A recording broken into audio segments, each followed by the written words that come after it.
কেমন আছো তোমরা সবাই? আমার নতুন একটা ব্লগে তোমাদের প্রত্যেককে জানাই স্বাগত। আমি আজকে সারাদিন কি কি করি দেখতে থাকো।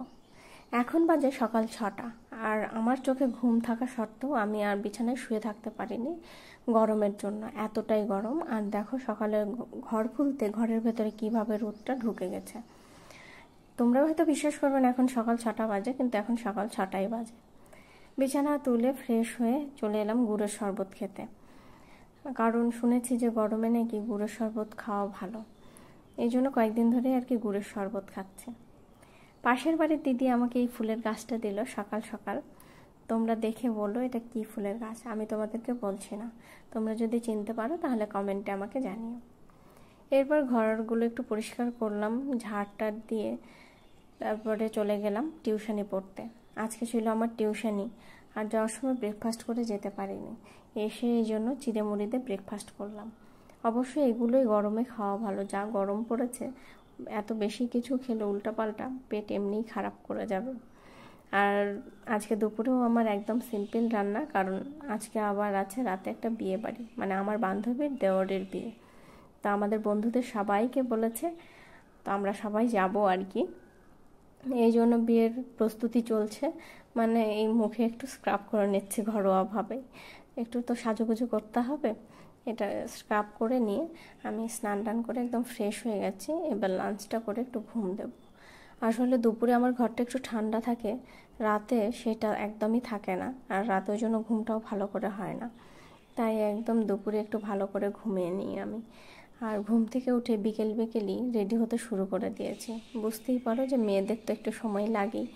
তাই সুপ্রিয় বলছে, তো তোমার এত সময় লাগবে? আমি বললাম হ্যাঁ, তোমাদের 10 মিনিট লাগলেও আমাদের একটু সময় লাগে। তো বলছে তাই বলে এত আগে থেকে রেডি হতে শুরু করেছো?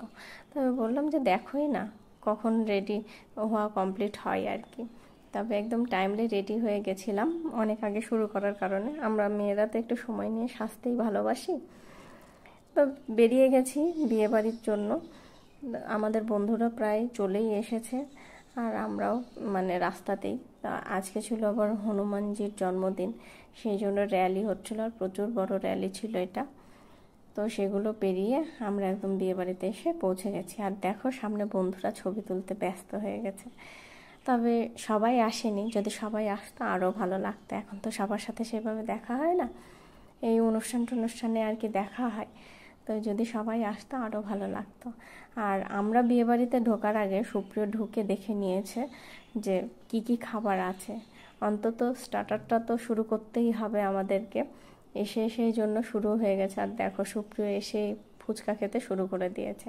আমি অবশ্য ফুচকা বেশি খাইনি, আমার মানে সব খাবারই খুব ভালো লেগেছে। ভেজ পকোড়াটা আমি একটু বেশি খেয়ে ফেলেছি, এতটা ভালো ছিল। তারপরে কোল্ড ড্রিঙ্কস, লস্যি, কেসের জিলিপি, এগুলো তো সব ছিলই। আর ওয়েদারটা এত গরম ছিল না, আকাশে প্রচুর মেঘও ছিল, বিদ্যুৎও চমকাচ্ছিল।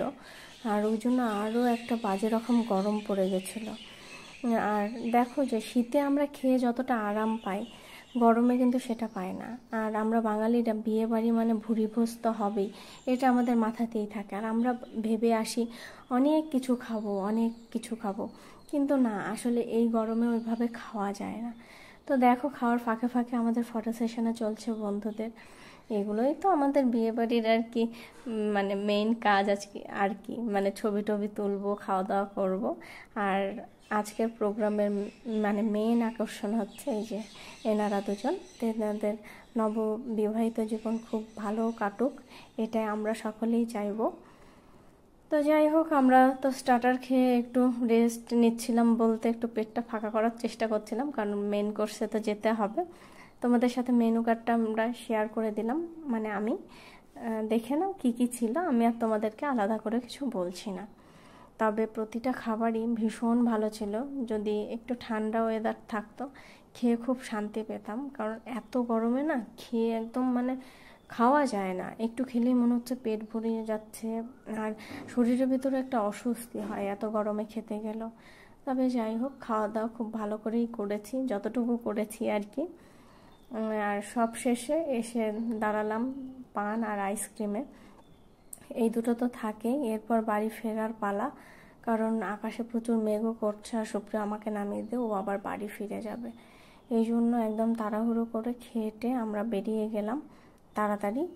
এইভাবেই আজকে আমার সারাটা দিন কাটলো। তোমাদের কেমন লাগলো আজকে আমার ভ্লগটা অবশ্যই কমেন্টে জানিও, আর তোমরা অবশ্যই আমার সাথে থেকো, পাশে থেকো।